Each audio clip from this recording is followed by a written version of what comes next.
కీర్తనల గ్రంథము 116వ అధ్యాయము చదువుదాము. కీర్తనల గ్రంథం 116వ అధ్యాయం. యెహోవా నా మొరను నా విన్నపమును ఆలకించి ఉన్నాడు, కాగా నేను ఆయనను ప్రేమించుచున్నాను. ఆయన నాకు చెవియొగ్గెను, కావున నా జీవితకాలమంతయు నేను ఆయనకు మొర్రపెట్టుదును. బంధకములు నన్ను చుట్టుకొని ఉండెను, పాతాళపు వేదనలు నన్ను పట్టుకొని ఉండెను. శ్రమయు దుఃఖము నాకు కలిగెను. అప్పుడు యెహోవా దయచేసి నా ప్రాణమును విడిపింపుమని యెహోవా నామమును బట్టి నేను మొర్రపెట్టి తిని. యెహోవా దయాళుడు, నీతిమంతుడు. మన దేవుడు మహావాత్సల్యము గలవాడు. యెహోవా సాధువులను కాపాడువాడు. నేను కృంగి ఉండగా ఆయన నన్ను రక్షించెను. నా ప్రాణము యెహోవా నీకు క్షేమము విస్తరింపచేసి, నా ప్రాణమా యెహోవా నీకు క్షేమము విస్తరింపచేసి ఉన్నాడు. తిరిగి నీ విశ్రాంతిలో ప్రవేశింపుము. మరణము నుండి నా ప్రాణమును, కన్నీళ్లు విడవకుండా నా కన్నులను, జారిపడకుండా నా పాదములను నీవు తప్పించి ఉన్నావు. సజీవులున్న దేశంలో నేను యెహోవా సన్నిధిని నేను కాలము గడుపుదును. నేను అలాగూ మాటలాడి నమ్మిక ఉంచి తిని. నేను మిగుల బాధపడిన వాడను, నేను తొందరపడిన వాడనై ఏ మనుష్యుడు నమ్మదగిన వాడు కాడనుకొంటిని. యెహోవా నాకు చేసిన ఉపకారములన్నింటికి నేను ఆయనకేమి చెల్లింతును? రక్షణ పాత్రను చేతపుచ్చుకొని యెహోవా నామమున ప్రార్థన చేసేదను. యెహోవాకు నా మ్రొక్కుబడులు చెల్లించెదను. ఆయన ప్రజలందరి ఎదుటనే చెల్లించెదను. యెహోవా భక్తుల మరణము ఆయన దృష్టికి విలువగలది. యెహోవా నేను నిజముగా నీ సేవకుడను, నీ సేవకురాలి కుమారుడనై ఉన్నాను. నీవు నా కట్లు విప్పి ఉన్నావు. నేను నీకు కృతజ్ఞతార్పణ అర్పించెదను. యెహోవా నామమున ప్రార్థన చేసేదను. ఆయన ప్రజలందరి ఎదుటను, యెహోవా మందిరపు ఆవరణములోను, యెరూషలేమా నీ మధ్యను నేను యెహోవాకు నా మ్రొక్కుబడులు చెల్లించెదను. యెహోవాను స్తుతించుడి. ఈ కీర్తన దావీదు రాశాడు, కానీ దానియేలే రాశాడేమో అనిపిస్తోంది నాకు. ఈ కీర్తన దానియేలు కోసం రాస్తుందా అనిపిస్తుంది. గత సంవత్సరాల్లో దానియేలు అనారోగ్య పరిస్థితులు, మరణము, అప్పులు, అనారోగ్యము, నిస్సహాయ స్థితి, వీటన్నింటినీ చూస్తుంటే ఈ కీర్తన దానియేలు కోసమే రాశాడేమో అనిపిస్తుంది అన్నమాట. చూడండి, దేవుడు మన ప్రార్థనలను ఆలకించేవాడు, మనలను విడిచిపెట్టేవాడు కాదు. ఇందులో 3వ వచనం, మరణ బంధములు నన్ను చుట్టుకొని ఉండెను, పాతాళపు వేదనలు నన్ను పట్టుకొని ఉండెను, శ్రమయు దుఃఖము నాకు కలిగెను. గతకాలమంతా రోగము, ఆర్థిక ఇబ్బందులు, అనారోగ్యం, ఒకటి పోతే ఒకటి శ్రమ, యాక్సిడెంట్స్, పైనుంచి కింద పడిపోవడం, ఒకటి కాదు రెండు కాదు, కిడ్నీ సమస్య రావడం, వీటన్నింటిలో అసలు నిలబడలేడేమో, ఇంకిదే చివరేమో, ఇంకొన్ని రోజులకి చనిపోతాడేమో అని అందరం అనుకున్నాం. చూసిన వారందరూ పాస్ వస్తే కిడ్నీలో నుంచి పైపులు వేస్తే అందులో నుంచి చీము రావటం, ఇదంతా చూస్తున్నప్పుడు ఇక ఉండడేమో అని అనుకున్నాం. కానీ దేవుడు ఎంత గొప్పవాడు అని అంటే మన ప్రార్థనలు ఆయన ఆలకిస్తాడు. మొదటి వచనం, యెహోవా నా మొరను నా విన్నపములను ఆలకించి ఉన్నాడు, కాగా నేను ఆయనను ప్రేమించుచున్నాను. ఆయన నాకు చెవియొగ్గెను. చెవియొగ్గటం అంటే ఏంటి? చెప్పు నీకేం కావాలో చెప్పు అని అడుగుతారు చూసారా? పిల్లల దగ్గరికి వెళ్ళి తల్లిదండ్రులు, చెప్పుమ్మా నీకేం కావాలి చెప్పు, చెవిలో చెప్పు అంటారే. అట్లాగే దేవుడు మన ప్రార్థనలకు చెవియొగ్గుతాడు. మనము మరణపడకలో ఉండి, తర్వాత రోగపడకలో ఉండి, మనము నిస్సహాయతలో ఉండి, నిరుత్సాహంలో ఉండి ప్రార్థన చేస్తున్నప్పుడు మీరు ఒకటి గుర్తుపెట్టుకోవాలి, దేవుడి చెవి మన నోటి దగ్గర ఉంటుంది. అర్థమవుతుందా?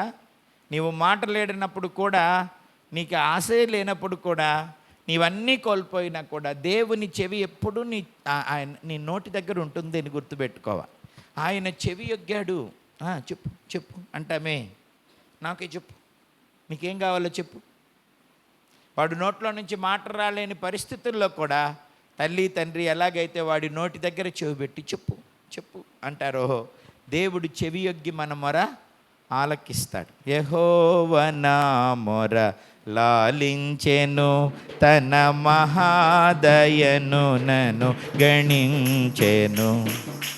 యెహోవా నా మొర లాలించెను, తన మహాదయను నన్ను గణించెను. అహర్నిశలది నహీనుడగునా దుహాయనెడు ధ్వని గ్రహించి మనిపెను. యెహోవా నా మొర లాలించెను, తన మహాదయను నన్ను గణించెను. విలాపములకు చెవినిచ్చెను, శ్రమ కలాపములకు సెలవిచ్చెను.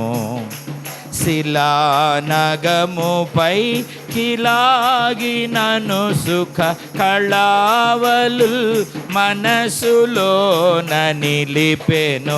యెహోవా నా మొర లాలించెను, తన మహాదయను నన్ను గణించెను. ఇక్కడ విలాపములకు చెవినిచ్చెను. విలాపము అని అంటే ఏంటి? మనము పెట్టుకునే మొర, మనము చేసే ప్రార్థన విలాపము. అర్థమైందా? విలాపము అని అంటే మనము పెట్టుకునే మొర.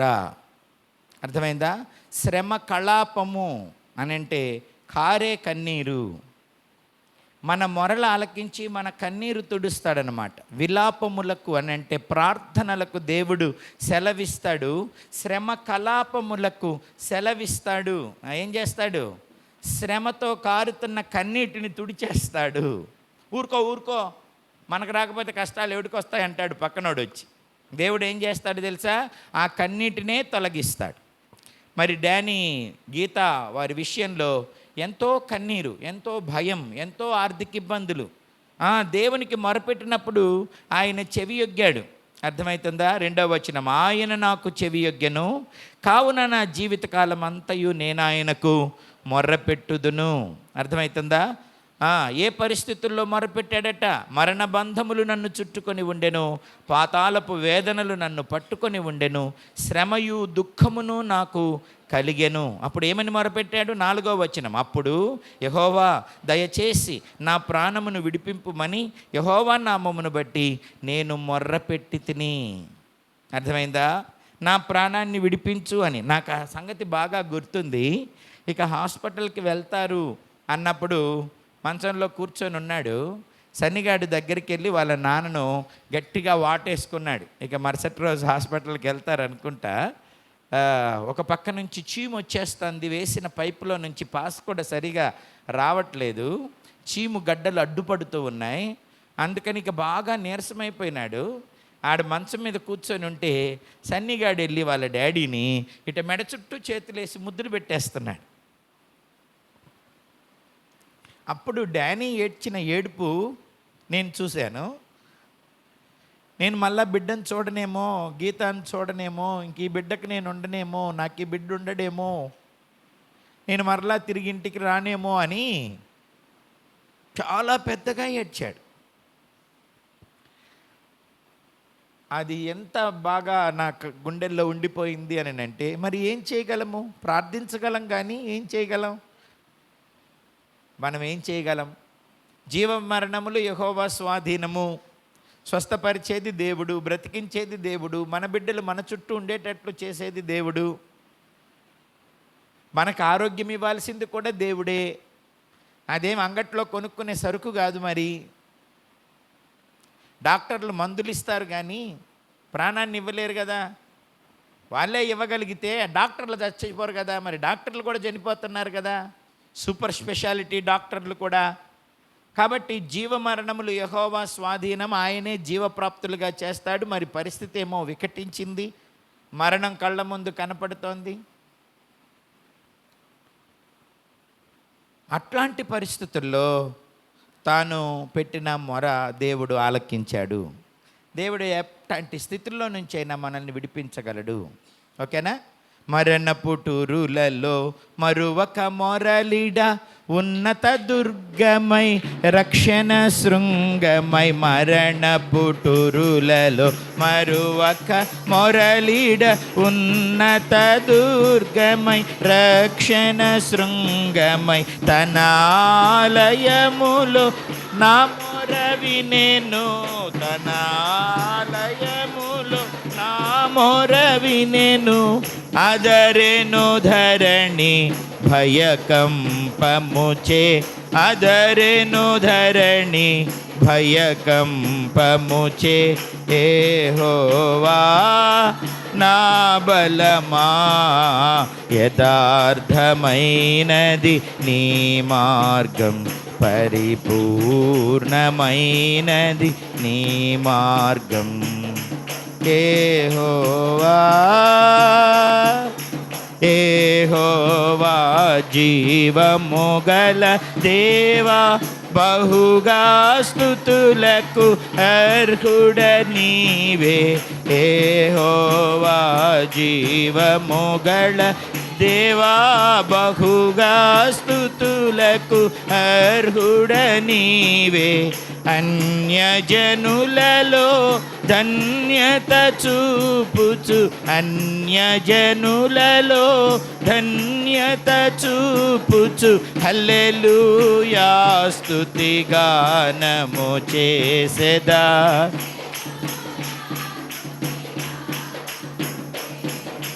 యెహోవా నా బలమా, యథార్థమైనది నీ మార్గం, పరిపూర్ణమైనది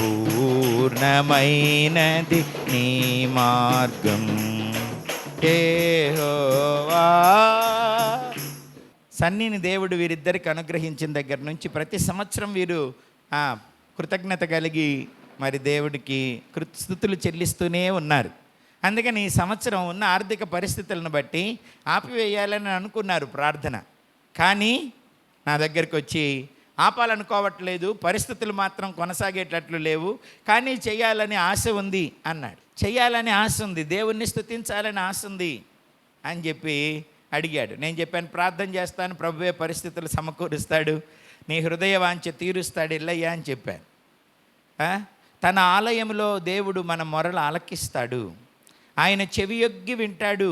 మన పెదాల దగ్గర మనం పలకలేనప్పుడు కూడా మాటలు దేవుడు చెవి పెట్టి వింటాడు. కొన్నిసార్లు బయటికేం వినపడదో పిల్లాడు మాట్లాడేది అమ్మకు నాన్నకు అర్థమైపోతాయి. వాడు ఏదో చదువుతాడు, ఈ నిన్నే చేస్తాడు, తీసుకొచ్చేస్తాడు. ఏం చెప్పాడు, ఏం అర్థమైంది, ఏం విన్నావు? నా కొడుకు సంగతి నాకు అర్థం అవుతుంది, వాడి పెదాల కథలకే నాకు అర్థమైపోద్ది, అసలు వాడి చూపుల్లోనే నాకు అర్థమైపోద్ది. కొన్నిసార్లు ప్రేమించే తల్లిదండ్రులకి పిల్లల చూపులోనే అర్థమైపోద్ది, వాళ్ళ పెదాల కదలికలోనే అర్థమైపోద్ది. మనసిప్పి ఏం మాట్లాడాల్సిన అవసరంలా, వాళ్ళు చేసే సైగలు, వాళ్ళు చూసే చూపులు, వాళ్ళు కదిలించే పెదములు చూస్తేనే, వాళ్ళ కళ్ళు చూస్తేనే అర్థమైపోతాయి. దేవుడు అంత వాత్సల్యం కలిగిన వాడు. ఇక్కడ కూడా ఆ మాట ఉన్నది, యెహోవా వాత్సల్యము కలిగిన వాడు. He is a parental love. దానియేలుకి అమ్మ నాన్న చనిపోయినారు ఇద్దరు కూడాను, కానీ దేవుడున్నాడు. నిత్యుడగు తండ్రిగా, ఆదరించే తల్లిగా దేవుడున్నాడు, కొరతలు తీర్చేవాడిగా దేవుడున్నాడు, చెవి యొగ్గేవాడిగా దేవుడున్నాడు, కన్నీరు తుడిచేవాడిగా దేవుడున్నాడు కదా. అమ్మ నాన్న ఉన్నారనుకోండి, టక్కనొచ్చి మనం ఏడుస్తుంటే మన కన్నీళ్లు తుడుస్తారు. మరి వాళ్ళు లేనప్పుడు ఎవరు తుడుస్తారు? విలాపములకు చెవినిచ్చెను, శ్రమ కలాపములకు సెలవిచ్చెను, శిలానఘముపైకి లాగి నన్ను సుఖ కళావలుల్ మనసులోన నిలిపాను. ఇప్పుడు నేను వస్తూ ఉంటే డానీ ముందు నాకు ఎదురుగా వచ్చాడు, వచ్చి గట్టిగా నన్ను కౌగలించుకొని ఏడుస్తున్నాడు. ఏమి నాన్న అన్నాను. సన్నీ బర్త్డేనే కాదన్నా, సంవత్సరంతా మమ్మల్ని పోషించాడన్నా, చాలా అప్పుల నుంచి విడిపించాడన్నా, ఆరోగ్యం ఇచ్చాడన్నా, పోషిస్తున్నాడన్నా. సన్నీ బర్త్డే ఒక్కదాని గురించే చెప్పొద్దన్నా, మమ్మల్ని ఈ సంవత్సరం అంతా నన్ను, నా భార్యను, నా బిడ్డను కాపాడి, మమ్మల్ని కాపాడి కరుణించి, మేము పడిన గుంటలో నుంచి మమ్మల్ని లేవనెత్తి మమ్మల్ని పోషిస్తున్న ఆ దేవుని గురించి కృతజ్ఞతతో పెట్టుకున్నానన్న. నీకెట్ట చెప్పాలో నాకు అర్థం కావట్లేదన్నా అన్నాడు. నాకు తెలుసు బాబు, నువ్వేం చెప్పాలనుకుంటున్నావో నాకు తెలుసు. నీ గుండె ఎంత కృతజ్ఞత స్థుతులతో నిండి ఉందో నాకు తెలుసు. నీ కష్టం నేను చూశాను, నీ బాధ, నీ వేదన నేను చూశాను. నీ ఎదుట నిలవబడిన మరణం, నీ కోసం ఇంకటానికి ఎదురు చూస్తున్న పాతాళాన్ని నేను చూశాను. నేను అర్థం చేసుకోగలను. నువ్వు నాకు చెప్పలేకపోయినా నీ కష్టాన్ని చూశాను, ఇప్పుడు దేవుడిచ్చిన సుఖాన్ని చూస్తున్నాను. నీ రోగాన్ని చూశాను, ఇప్పుడు నీ స్వస్థతను చూస్తున్నాను. కాబట్టి నేను చెప్పగలను, నేను చెబుతా. నా ప్రియ దేవుని పిల్లరా, దేవుడు చేసిన ఉపకారములు మనం ఏమి చెప్పగలం? అందుకేన కూడా అంటున్నాడు, నేను ఏం చెల్లించగలను? 12వ వచనం చూడండి, చదవండి. యెహోవా నాకు చేసిన ఉపకారములన్నిటికీ నేను ఆయనకి ఏమి చెల్లించుదును? రక్షణ పాత్రను చేతపుచ్చుకొని యెహోవా నామమున ప్రార్థన చేసేదను, యెహోవాకు నా మొక్కుబళ్ళు చెల్లించేదను. సంవత్సరానికి ఒక్కసారైనా ప్రార్థన పెట్టుకొని ప్రభువును స్తుతించాలన్నది దానియేలు యొక్క మొక్కుబడి. ఇది మిస్ అయిపోద్దేమో అనుకున్నాడు, మిస్ అవనివ్వలేదు దేవుడు. ఎందుకని? మన సహాయకుడు దేవుడు. నీవు చేసిన ఉపకారములకు నేనేమి చెల్లింతును? నీవు చేసిన నేనేమి చెల్లింతును? ఏడాది కోడెలనా, వేలాది పొట్టేళ్ళనా, ఏడాది కోడెలనా, వేలాది పొట్టేళ్ళనా, నీవు చేసిన నేనేమి చెల్లింతును? మరణ పాత్రుడ నయ్యున్న నాకై మరణించితివి సిల్వలో, మరణ పాత్రుడ నయ్యున్న నాకై మరణించితివి సిల్వలో, కరుణ చూపి నీ జీవ మార్గాన నడిపించుమో యేసయ్యా. పడాలి. కరుణ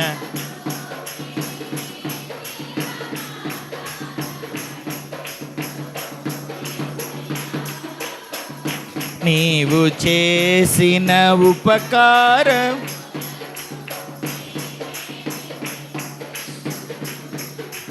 ఈ గొప్ప రక్షణ నాకిచ్చినందుకు నేనేమి చెల్లింతును? ఈ గొప్ప రక్షణ నేనేమి చెల్లింతును?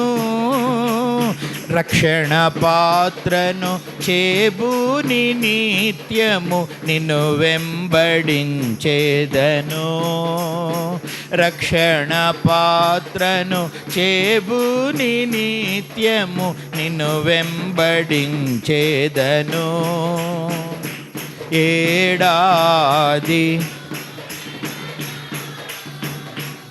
ఏలాది పొట్టేళ్ళనా, ఏడాది కోడెలనా, వేలాది పొట్టేళ్ళనా, నీవు చేసిన ఉపకారములకు నేనేమి చెల్లింతును? చూడండి, యెహోవా నాకు చేసిన ఉపకారములన్నింటికి నేను ఆయనకి ఏమి చెల్లించుదును? ఏమిటి ఆయన చేసిన ఉపకారం? మన మొరలు ఆలకించటం, తర్వాత మరణ బంధకముల నుంచి మనల్ని విడిపించటం, పాతాళ వేదనలు తప్పించటం, శ్రమ దుఃఖము ఎగిరిపోయేటట్లు చేయటం దేవుడు చేసే ఉపకారం. దేవుడికి మనము పెట్టుకున్న మొర, యెహోవా దయచేసి నా ప్రాణమును విడిపింపుమని యెహోవా నామమును బట్టి నేను మొరపెట్టి తిని. 4వ వచనం. 5వ వచనం చూస్తే యెహోవా దయాళుడు, నీతిమంతుడు, మన దేవుడు వాత్సల్యం గలవాడు, యెహోవా సాధువులను కాపాడువాడు. సాధువులను కాపాడుతాడు. ఎవరు సాధువులు అని అంటే సహించుకునేవారు, భరించేవారు. సహించేవారు, భరించేవారు సాధువులు. ఓకేనా? గర్విష్ఠులు కాదు వారు, అహంకారులు కాదు, తిరగబడేవారు కాదు, కృతజ్ఞతను మరిచేవారు కాదు, దేవుడు చేసిన మేలులను మర్చిపోయేవారు కాదు. నా బలం, నా సామర్థ్యం అనేవాడు సాధువు కాడు, వాడు గర్విష్ఠుడు. దేవుని కృపలను మరిచేవాడు. ఏరు దాటేదాకా ఏరు మల్లన్నని, ఏరు దాటిన తర్వాత బోడి మల్లన్న అన్నాడట. ఏరు దాటేదాకా తెప్పను వాడుకుంటారంట, ఏరు దాటిన తర్వాత తెప్ప మీద కాస్త నిప్పేసి తగలబెడతారంట. వారెవరు? కృతజ్ఞతాహీనులు. వారు దేవుని స్తుతించరు, దేవుని నుంచి మేలులు పొందుతారు కానీ దేవునికి కృతజ్ఞత అర్పణలు అర్పించరు. ఈ స్థితికి కారణం దేవుడే, ఈ క్షేమానికి కారణం దేవుడే, ఈ జీవానికి కారణం దేవుడే అని ప్రకటించరు. వారు మరిచిపోయేవారు, దేవుని కార్యములను గుర్తుపెట్టుకోనోళ్ళు, దేవుని కార్యములను మరచువారు, కేవలం స్వార్థపరులు. పొందుకోవటమే తప్ప దేవునికి తిరిగి చెల్లించటం వారికి చేతనవదు. వాళ్ళనాళ్ళు గొప్ప చేసుకోవటం తప్ప దేవుణ్ణి గొప్ప చేయటం వారికి తెలీదు. కాబట్టి అట్టివారు ఎవరు? కృతజ్ఞతాహీనులు, మేలును మర్చిపోయేవారు, మూర్ఖులు, గర్వాంధులు. సాధువులను దేవుడు కాపాడుతాడు. కాబట్టి దేవుని పట్ల కృతజ్ఞత కలిగి దేవుణ్ణి ఆరాధిస్తూ, దేవునికి మొక్కుబడులు చెల్లిస్తూ, దేవుని నామాన్ని ఘనపరుస్తూ ఉండుట గొప్ప సంగతి. ప్రియ దేవుని పిల్లలారా, ప్రభువు చాలా గొప్పవాడు. మనము ప్రభువుకు స్తుతులు చెల్లిస్తుంటే ఆయన మనలను కాపాడుతాడు. యెహోవా సాధువులను కాపాడువాడు. నేను కృంగి ఉండగా ఆయన నన్ను రక్షించెను. సాధువు అని అంటే సర్వసుఖములను పరిత్యాగం చేసినవాడు అని కూడా ఉంది. అర్థమైందా? సాధువులు ఉంటారు కొంతమంది, ఏ పూట కాపూట తింటా, దేవుడిని బొరపెట్టుకుంటా తిరుగుతుంటారు. వాళ్ళకి పెద్ద ఆశలు కోరికలు పెద్దగా ఏముండవు. మితిమీరిన ఆశలు కోరికలు, సుఖము సౌఖ్యము, ఆస్తిపాస్తులు మనుషుల్ని గర్విష్ఠుల్ని చేస్తాయి. సమృద్ధి అయిన సంపాదన మనుషుల్ని గర్విష్ఠుల్ని చేస్తుంది. మంచి ఆరోగ్యం మనుషుల్ని గర్విష్ఠుల్ని చేస్తుంది. కళ్ళు మూసుకుపోయి కళ్ళు నెత్తికెక్కేటట్టు చేస్తుంది. ప్రతి నెల సమృద్ధి అయిన జీతం వస్తుందనుకో, ఏం కొదువలేదనుకో, పిల్లలకి తల్లులకి ఏమి కొదువలేదు, తిండికి కొదువలేదు, గుడ్డకు కొదువలేదు, వస్తువుకి వాహనానికి ఏం కొదువలేదు. అట్లాంటి వారు ఏమవుతారో తెలుసా? కళ్ళు నెత్తికెక్కి గర్విష్ఠులు అవుతారు. ఇంకా ఇంకా ఇంకా ఇంకా కావాలనుకుంటుంటారు. ఎంత ఇచ్చినా వాళ్ళకు తృప్తి ఉండదు, ఇచ్చినోడి పట్ల కృతజ్ఞత ఉండదు. సాధువు అంటే ఎవరనంటే ఏ పూటకు ఆ పూట సహాయకుడి మీద ఆధారపడేవాడు సాధువు. చప్పట్లు కొట్టి దేవునికి స్తోత్రం చెప్పాలి. ప్రతి అవసరమునకు, గుడ్డ కావాలన్నా, తిండి కావాలన్నా, ఏది కావాలన్నా సహాయకుని మీద ఆధారపడేవాడు సాధువు. ఎవరు మన సహాయకుడు? యెహోవాయే మన సహాయము. యెహోవా వలననే మనకు సహాయము కలుగుతుంది. కనుక అనుక్షణం అనుదినం మనం దేవుని మీద ఆధారపడాలి. మనం ఇండిపెండెంట్గా ఉండటానికి దేవుడు మనల్ని చేయలేదు. వీఆర్ ఆల్ డిపెండెంట్ మనం అందరం. కొంతమంది ఇండిపెండెంట్గా వ్యవహరిస్తారు. అంటే ఏంటి అర్థం? I don't want to depend on anybody అని వాళ్ళ ఉద్దేశం. నేను ఎవరి మీద ఆధారపడను, ఎవడి మీద ఆధారపడాల్సిన అవసరం నాకు లేదు, నాకు అన్నీ ఉన్నాయి, ఎవడన్నొచ్చి నా మీద ఆధారపడటమే కానీ నేను ఎవడి మీద ఆధారపడను అనుకోకూడదు. నేను కదలనని నా క్షేమకాలమున నేను అనుకుంటుని. క్షేమం ఉన్నప్పుడు అందరు అట్టాగే అనుకుంటారులే, I'm independent. No, you are dependent. You must be dependent. నువ్వు తప్పకుండా ఆధారపడాలి, ఎవరో ఒకరి మీద ఆధారపడాలి. ఎవరు లేకపోతే అందరికీ సమానమైన దేవుని మీద ఆధారపడాలి. దేవుని నుంచే మనకు సహాయం కలుగుతుంది. దేవుడే అందరికీ సహాయం చేయువాడు, సకల జీవుల కోరికను తీర్చువాడు ఆయనే. కాబట్టి నీకేదో డబ్బు బాగా ఉంటే, నెలసరి సంపాదన బాగొస్తుంటే, ఒంటి నిండా బాగా ఆరోగ్యం ఉండి దిండుగా ఉంటే, ఇంటి నిండా ధాన్యం ఉంటే, మంచి వాహనాలు, వస్తువులు, బట్టలు, బంగారం ఉంటే, I am independent, I don't want anybody's help, I don't want God అనకూడదు. దేవుడు అవసరంలే, ఎవడి సహాయం అవసరంలే అనకూడదు. పర్వతాలు కూలిపోతాయి, మెట్టలు తత్తరిల్లుతాయి. అర్థమైందా? దేవుడే స్థిరపరచకపోతే పర్వతం కూడా కూలిపోతుంది, మఠు మాయమైపోతుంది. పర్వతాలను కలుగజేసిన వాడు, పర్వతాలను స్థిరపరిచేవాడు కూడా దేవుడే. పర్వతం కూడా డిపెండెంటే. ఎవరి మీద? దేవుని మీద పర్వతం డిపెండెంట్. పర్వతాలు కూడా కరిగిపోవచ్చు, పగిలిపోవచ్చు. అర్థమవుతుందా? దేవుడు సహాయకారి, సర్వాధికారి. కనుక మనమందరం దేవుని మీద ఆధారపడాలి. సాధువుల గురించి మీతో చెబుతున్నాను. సాధువులు ఎవరు అని అంటే సహాయకుని మీద అనుక్షణం ఆధారపడేవారు, అనుక్షణం కృతజ్ఞత చెల్లిస్తారు, అనుక్షణం ప్రార్థిస్తారు. ఒకడు ప్రార్థించట్లేదు అని అంటే వాడు అట్లీస్ట్ అదర్ పాపంలోనన్నా ఉండాలి, లేదా కఠిన హృదయుడైనా ఉండాలి, కృతజ్ఞత లేనోడైనా అయి ఉండాలి. మనకు చాలాసార్లు విశ్వాసం ఉండదు. అంటే ఏంటి? విశ్వాస్యత వేరు, విశ్వాసము వేరు. Faith is different from gratitude. విశ్వాస్యత అని అంటే కృతజ్ఞత. చేసిన కార్యాలను బట్టి దేవుణ్ణి విడవకుండా ఉండడం, చేసిన సహాయాన్ని బట్టి దేవుణ్ణి మరువకుండా ఉండడం విశ్వాస్యత. విశ్వాసము అని అంటే దేవుడు నాకు సహాయము చేస్తాడు అనే నమ్మకం. సహాయము లేనప్పుడు దేవుని మీద మనము విశ్వాసం ఉంచటం, సహాయం చేస్తాడు అనే నమ్మిక కలిగి ఉండటం విశ్వాసమైతే, సహాయము చేసిన తరువాత నీవు సహాయం చేయకపోతే నా పరిస్థితి ఇట్టుండేది కాదు అని నిత్యము ఆ మేలును గుర్తు చేసుకుంటూ దేవునికి స్తుతులు చెల్లించటం విశ్వాస్యత. విశ్వాస్యత, గ్రాటిట్యూడ్. ఈ గ్రాటిట్యూడ్ లేని వారే గర్విష్ఠులు. ఉన్న సమృద్ధిని బట్టి వారు అతిశయిస్తారు, ప్రార్థించరు, స్తుతించరు, ప్రభువును ప్రేమించరు, ప్రభువు సన్నిధికి రారు, ప్రభువుని ఇష్టపడరు కదా. కానీ భక్తుడు దేవుణ్ణి ప్రేమిస్తున్నాడు. ఏమని? మొదటి వచనంలోనే మీరు చూస్తే, యెహోవా నా మొరను, నా విన్నపమును ఆలకించున్నాడు కాగా, yes I am loving God. నేను దేవుణ్ణి ప్రేమిస్తున్నాను. ఆయన నా మొరను, నా విన్నపాన్ని ఆలకించాడు గనక నేను ఆయనను ప్రేమించుచున్నాను. మనం కూడా దేవుణ్ణి ప్రేమించాలి. మన మొరలు దేవుడు ఆలకించలేదా? దేవుడు మనకెప్పుడు సహాయం చేయలేదా? మరి మనము దేవుణ్ణి ప్రేమించవద్దా? నీకున్న సమృద్ధి దేవుడిచ్చింది కాదా? నీ జ్ఞానం, నీ సంపాదన, నీ సామర్థ్యం, నీ క్షేమం, నీ ఆరోగ్యం, నీ జీవం, నీ ప్రాణం, నీ పోషణ, నీ బిడ్డలు దేవుడిచ్చిన వారు కాదా? నీ స్వస్థత దేవుడిచ్చింది కాదా?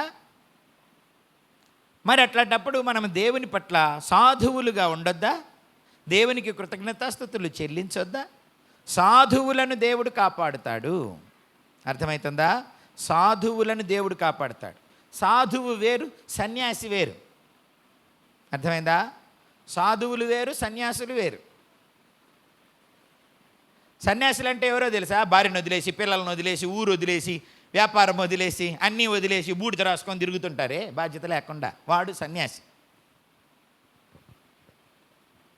అర్థమవుతుందా? అప్పులైపోతే సన్యాసులు అయిపోతారు కొంతమంది, హత్యలు చేస్తే సన్యాసులు అయిపోతారు కొంతమంది. చాలామంది సన్యాసులు అయిపోయి ఎక్కడెక్కడో తిరిగి ఎక్కడెక్కడ అడుక్కొని తినే వాళ్ళంతా కుటుంబంలో ఉన్న సమస్యలు భరించలేక, బాధ్యతలు భరించలేక, కష్టాలు ఎదుర్కోలేక, చేసిన తప్పులు వెంటాడుతుంటే తప్పించుకొని తిరుగుదామని పోతుంటారు. సన్యాసులు వేరు, సాధువులు వేరు. సాధువులు బాధ్యతలు వదిలిపెట్టరు. అర్థమైందా? బాధ్యతలు వదిలిపెట్టరు. అట్లాగని వాళ్ళకేమి సమృద్ధి ఉండదు. మరి ఏం చేస్తారు? దేవుని మీద ఆధారపడతారు. మనము సాధువులుగా ఉండాలి. అర్థమైందా? భార్యను వదిలేయకూడదు, భర్తను వదిలేయకూడదు. కష్టం వస్తే కొంతమంది బాగా సంపాదించి పెడుతుంటే బాగుంటారు, సంపాదించి పెట్టలేకపోతే వదిలేసి వెళ్ళిపోదు.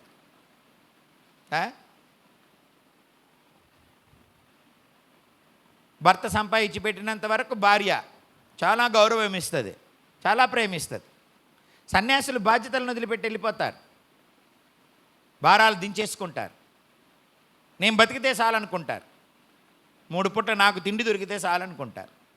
అట్లాంటి వాళ్ళు అన్నీ వదిలేసేసి శ్రమల నుంచి, బాధ్యతల నుంచి, కష్టాల నుంచి దూరంగా పారిపోదామని చూస్తారు. సాధువులు ఏం చేస్తారు? బాధ్యతలను వదిలిపెట్టరు. బాధ్యతలను వదిలిపెట్టరు. సహాయం కొరకు దేవుని మీద ఆధారపడతారు. ఉన్నదానిలో సర్దుకొని ఉంటారు, లేకపోతే సహాయం చేసే దేవుణ్ణి అడుగుతారు.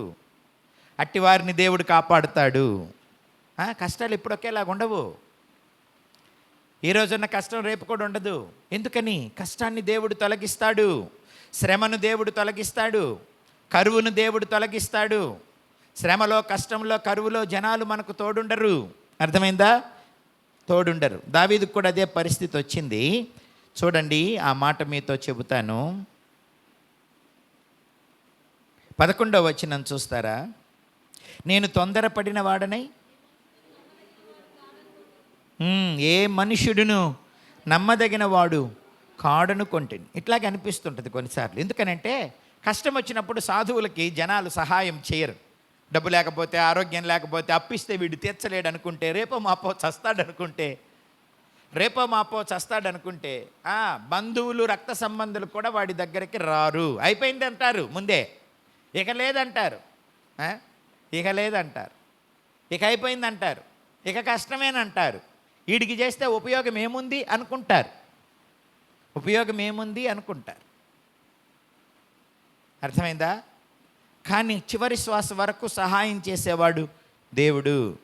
ఈయన కూడా అనుకున్నాడట, నాకు నమ్మదగిన వాడు ఎవడూ లేడు, ఆధారపడదగిన వాడు ఈ లోకంలో నాకెవరూ లేరు అని అనుకున్నాడట. అయితే ముందే ఒక మాట అంటాడు, నేను తొందరపడిన వాడనై ఏ మనుష్యుడును నమ్మదగిన వాడు కాడనుకొంటిని. లేదు, అది తప్పు. నమ్మదగిన దేవుడున్నాడు, నమ్మదగిన మనుషులు కూడా ఉన్నారు. డానీ విషయంలో కూడా ఎప్పుడు ఒకరి పట్ల ఎప్పుడు కృతజ్ఞత చూపిస్తాడు. అదేమంటే, మా తిరువురక్క. ఆమె కడుపున పుట్టలేదు కానీ రక్తం పంచుకొని కడుపున పుట్టిన కొడుకులాగా, రేయ్ నీకేం కావాలో చెప్పురా, నేను ఇస్తారా, నేను చేస్తారా అంటూ ఈ పరిస్థితుల్లో అక్క చాలా ఆదుకుంది. అమ్మ లేకపోయినా, నాన్న లేకపోయినా దేవుని మనసు కలిగింది. చాలామంది ఉంటారులే రక్త సంబంధులు, చాలామందికి డబ్బు ఉంటుంది కానీ ఇచ్చే మనసు ఉండదు, సహాయం చేసే మనసు ఉండదు, ప్రేమించే మనసు ఉండదు. చివరి క్షణానికి వచ్చినప్పుడు అందరూ వదిలేస్తారు. వీడికి చేసినా ఉపయోగం లేదు, వీడికి పెట్టినా ఉపయోగం లేదు అనుకుంటారు. కానీ దేవుని మనసు కలిగిన వారు చచ్చేదాకా పెడదాం, చచ్చినాక పెట్టలేం కదా అనుకుంటారు. అట్లాంటి వారిలో తిరువురక్క ఒకరు. అక్క పేరు చెప్పండి నాకు ఒకసారి. జాన్ మేరీ అక్క. నేను తొందరపడిన వాడనై ఏ మనుష్యుడు నమ్మదగిన వాడు కాడు అనుకున్నాను, కానీ నమ్మదగిన వారు ఉన్నారు. నమ్మదగిన దేవుడు మనకు సహాయము చేస్తాడు. ఎవరో సహాయం చేయకపోతే వాళ్ళని చూసి కుంగిపోవద్దు. అర్థమైందా? దేవుడు ఎవరినో ఏర్పాటు చేస్తాడు మనకు సహాయం చేయటానికి. అర్థమవుతుందా? ఎవరినో ఒకరిని సహాయం చేస్తాడు. అట్లాగే మన గీత వాళ్ళ అన్నయ్య కూడా, పెద్దన్న, అన్ని విషయాల్లో హాస్పిటల్ చుట్టూ తిరగటం, చెల్లికి బావకు వచ్చిన కష్టం విషయంలో వాళ్ళని ఆదుకోవటం, ఆదరించటం. మిగతా అన్నలు కూడా ఉన్నారు, కానీ వాళ్ళల్లో ఒక అన్న తనకు సహాయం చేస్తూ వచ్చాడు, వాళ్ళ పెద్దన్న. ఏం పేరు మీ పెద్దన్న పేరు? వచ్చాడా? మంచిది, సంతోషం. వస్తారు, మన సహాయానికి తెస్తాడు దేవుడు. ఎవరినో ఒకరిని పంపిస్తాడు. మన వాళ్ళు కాకపోతే రోడ్డున పోయే దానయ్యని తీసుకొస్తాడు దేవుడు. అర్థమైందా? కానీ దేవుని సహాయం వ్యర్థమైపోదు. మీకు మీ ధైర్యం కోసం చెబుతున్నా, జరిగిన విషయాలను చెబుతున్నా, మనుషుల ముఖస్థుతి కోసం నేను చెప్పట్లేదు. ఎవరినో పైకెత్తాలి, ఎవరినో క్రిందకు దించాలి అని కాదు. దేవుడు నీకు ఎవరో ఒకరి ద్వారా సహాయం చేస్తాడు. అది నేను చెప్పదలుచుకున్న విషయం. ఒకరు చేయకపోతే ఒకరితో చేపిస్తాడు. తెలిసిన వాళ్ళతో కాకపోతే తెలియని వాళ్ళతో చేపిస్తాడు. ఒకసారి సీతమ్మ చెరువు అనే ఊరు వెళ్ళాను. వెస్ట్ గోదావరి డిస్ట్రిక్ట్ పాలకొల్లు దగ్గర సీతమ్మ చెరువు అనే ఊరికి వెళ్ళాను. అక్కడ ఆ ఊరి మొత్తంలో భాగ్యవంతులైన ఆ వ్యక్తులు ఆ ఊరి మధ్యలో ఈ సీతమ్మ గుడిని కట్టించారంట. అందుకని ఆ ఊరికి సీతమ్మ చెరువు అనే పేరు వచ్చింది. ఫస్ట్ వాళ్ళిల్లే వచ్చిందంట. చుట్టూ వాళ్ళయ్యే పొలాలు ఒక 50-60 ఎకరాల దాకా. ఆ పక్కనే చెరువు. ఆ చెరువులో వీరు ఆ గుడి కట్టించారు. తర్వాత జనాలందరూ వచ్చి చేరడం వల్ల అక్కడ ఊరు తయారైంది. అందుకని ఆ ఊరికి సీతమ్మ చెరువు అని పేరు పెట్టి, ఈ ఊరికి పునాది వేసిందే మేము అంటుంది ఆవిడ. ఆవిడ ప్రస్తుతం ఎక్కడ పడుకోనుందో తెలుసా? ఓ చర్చికి వేసిన పెంకుల నీడలో పడుకోనుంది. చర్చి ముందు అరుగుంటే ఆ అరుగుల పెంకుల నీడలో పడుకోనుంది. ఆమెకున్న ఆస్తి ఏమిటో తెలుసా? ఓ బకెట్, ఓ మగ్గు, పరుచుకోవటానికి ఒక చీర, కప్పుకోవటానికి ఒక చీర, కట్టుకోవటానికి ఒక చీర, అంతే. 3 చీరలు ఉన్నాయండి. ఓ బకెట్, మగ్గు ఉంది. ఏమ్మా ఏంటి ఇక్కడ ఉన్నావు అన్నాను. నేను వాక్యం చెప్పి లోపలికి వచ్చి అన్నం తింటుంటే గబగబా లోపలికి వచ్చింది ఆవిడ. బాబు నీ చేత్తో ఓ ముద్ద పెట్టవా అనింది. నేను అన్నాను, ఏమ్మా నువ్వు అన్నం తినలేదా? అయ్యగారు అన్నం పెట్టండి ఈవిడికి అన్నాను. లేదు బాబు తిన్నాను బాబు తిన్నాను బాబు, కాకపోతే నీ చేత్తో ఒక ముద్ద పెడితే తిందామని ఆశగా ఉంది బాబు, ముద్ద పెట్టు బాబు చేతిలో అనింది. నేను అన్నాను, చేతిలో ఏమి నోట్లో పెడతాను రా అని చెప్పి నోట్లో పెట్టాను. బడబడా ఏడ్చేస్తుంది. ఏమ్మా అన్నాను. ఈ ఊరంతా మాదే. ఒకప్పుడు అనారోగ్యాలు వచ్చి, పిల్లలు చచ్చిపోయి, భర్త చచ్చిపోయి అంతా అమ్ముకున్నాం. అమ్ముకున్న తర్వాత చదువు రందానని దొంగ సంతకాలు పెట్టి మీ ఆయన అప్పుడప్పుడు తీసుకున్నాడు, మీ కొడుకు ఇప్పుడు అప్పు తీసుకున్నాడని చెప్పి వాటికి వడ్డీలు పెరిగిపోయినాయి అని చెప్పి ఇళ్లను స్వాధీనం చేసుకున్నారు, పొలాలు స్వాధీనం చేసుకున్నారు.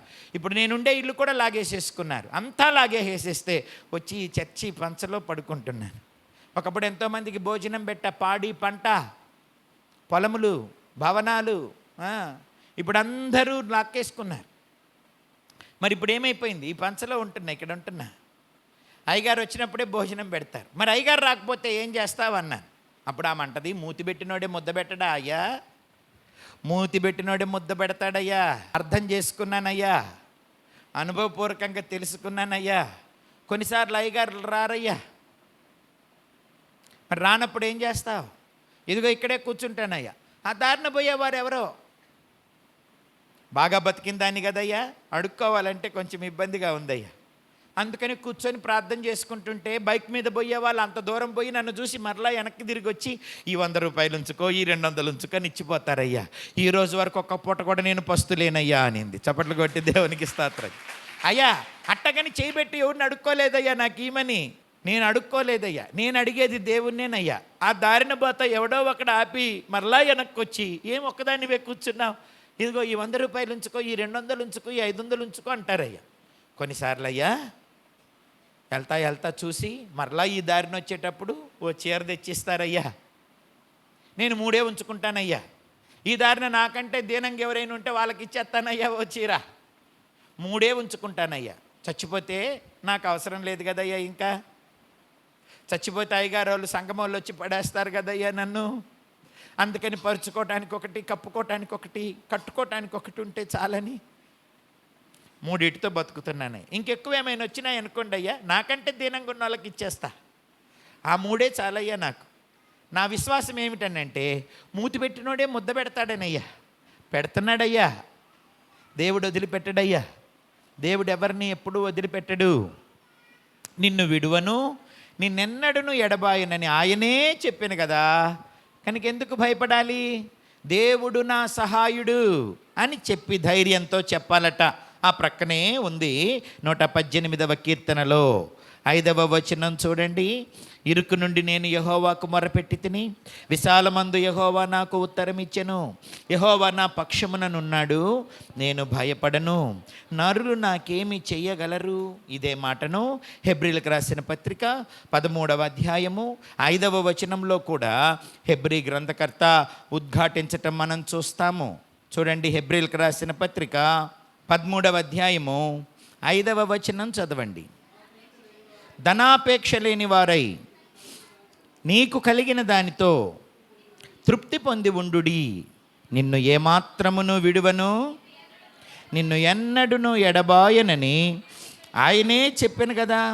కాబట్టి ప్రభువు నాకు సహాయుడు, నేను భయపడను, నరమాత్రుడు నాకేమి చెయ్యగలడు అని మంచి ధైర్యముతో చెప్పగలవారమై ఉన్నాము. అర్థమైందా? మంచి ధైర్యము కలవారమై చెప్పగలగాలి. ధైర్యం కలిగి ఉంటే కుదరదు, బయటకు కూడా చెప్పాలి.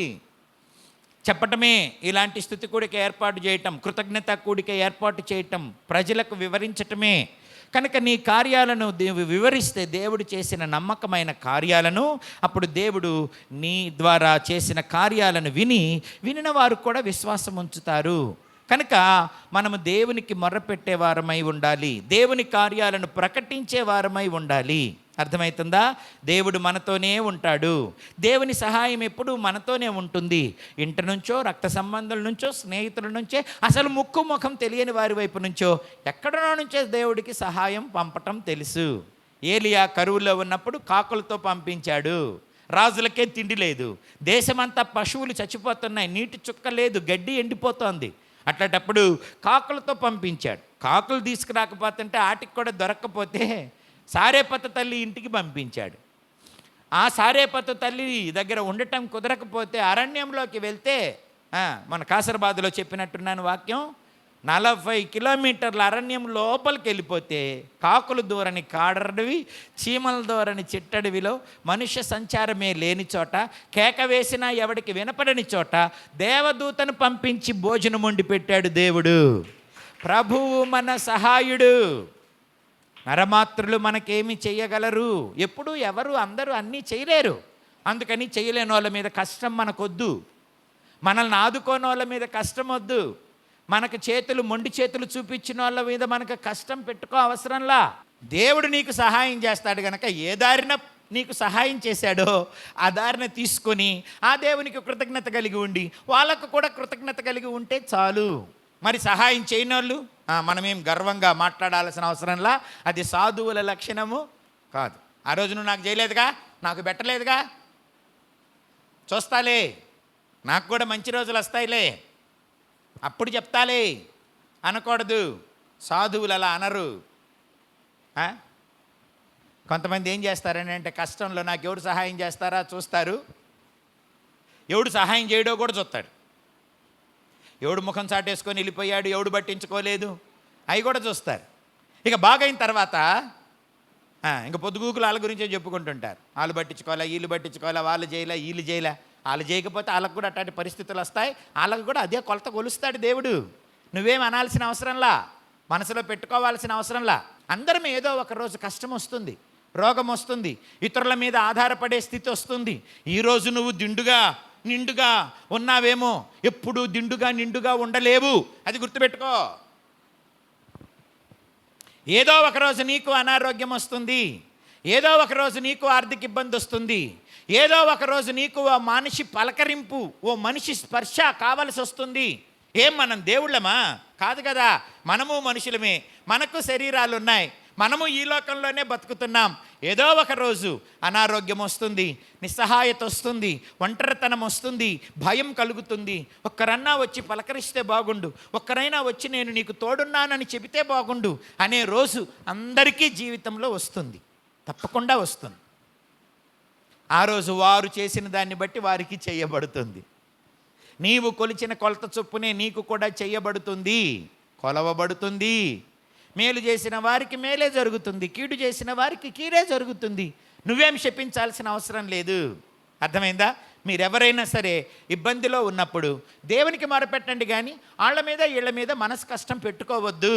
జనరల్గా మనం చేసే పని అదే. నేనైనా అదే చేసేవాడిని గతంలో, ఇప్పుడు అలా చేయట్లేదు.